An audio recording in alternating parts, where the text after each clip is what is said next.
రేవంత్ రెడ్డి గారి ప్రజాపాలన చూస్తే ఇలా టీఆర్ఎస్ వాళ్ళకు వణుకుపుడుతుంది. ఇలా ఎంజీఎన్ఆర్ఎస్ మీద పేరు ఎందుకు మార్చారు?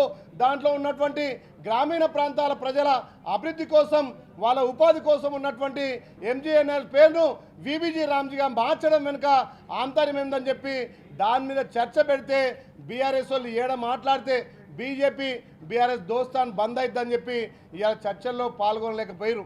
ఇలా ఎంజీఎన్ఆర్ఎస్ చేయడం వల్ల గ్రామాలు అభివృద్ధి చేస్తున్నాయి. గ్రామాల్లో గ్రామ పంచాయతీలు కానీ, అంగన్వాడీ కానీ, సీసీ రోడ్లు కానీ, రైతులకు సహాయంగా ఉపాధి పథకం ఉంటే దాన్ని నీరుగార్చి గతంలో 90% కేంద్రం భరించి 10% రాష్ట్రాల మీద ఉండేది. ఇలా మరి 60-40 అని చెప్పి రాష్ట్రాల మీద 40% భారం పెడితే తెలంగాణకు 1000 కోట్ల నష్టమవుతుంది. మరి నష్టం టీఆర్ఎస్ పార్టీ వాళ్ళకి కనిపిస్తలేదా? బీఆర్ఎస్ పార్టీ కళ్ళు ముచ్చుకుందా? మీ చీకటి ఒప్పందాల వల్ల మొన్న జరిగినటువంటి పార్లమెంట్ ఎలక్షన్లో మీ అవయవాలు దానం చేసుకొని 8 సీట్లు గెలిపించినటువంటి బీజేపీని మీరు ఎందుకు నిలదీస్తలేరు?